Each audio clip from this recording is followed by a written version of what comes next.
Hi, I'm Rocky Raccoon, and we will be joined by Roger, who was in episode 5. But first I have a disclaimer. This video is not affiliated with any alcoholic recovery program. No part of this ensuing conversation is to be construed as professional advice. And finally, my guest this evening is not an actor, he is an alcoholic. Please welcome back my guest, Roger.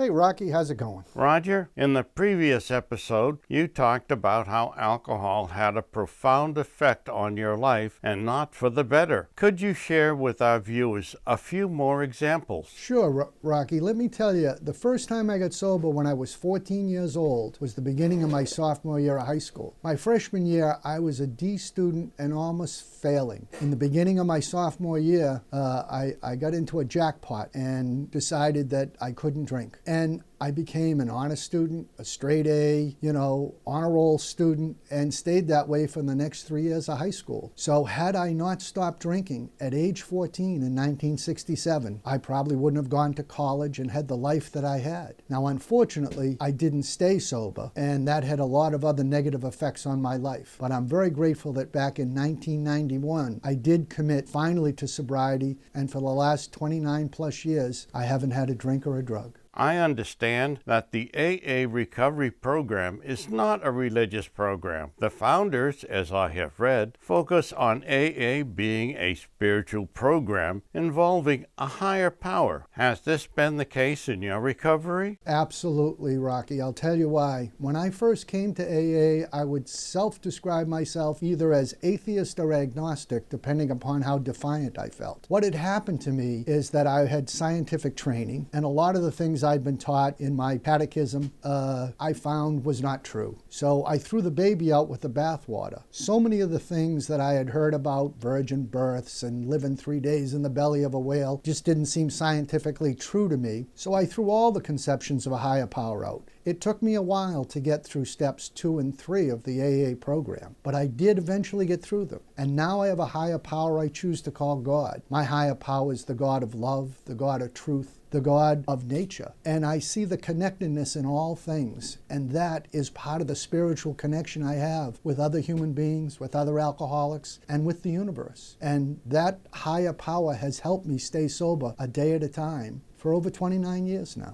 Roger, you have been living a sober life for many years. Could you tell us how your life has changed since gaining sobriety? Yes, I can, Rocky. I'll tell you, I was on a trajectory where I wasn't going to live much longer. Drinking, using other substances, overeating, doing dangerous things with dangerous people. I was headed for an early grave. So the greatest gift that I've gotten from Alcoholics Anonymous is I've gotten a life that I wouldn't have otherwise. In addition, being sober in AA has led me to many accomplishments in my life that would have never happened had I continued to drink. I got remarried, I had a much closer relationship with my children, and now I've got 7 grandchildren that I love dearly and are in my life. My father never got sober. He died before my oldest son was born. He was only 59 years old and his alcoholism killed him. Now I'm 68 years old and I've gotten to see 7 of my grandchildren. And I love them dearly. And had I not gotten sober, I wouldn't have that opportunity.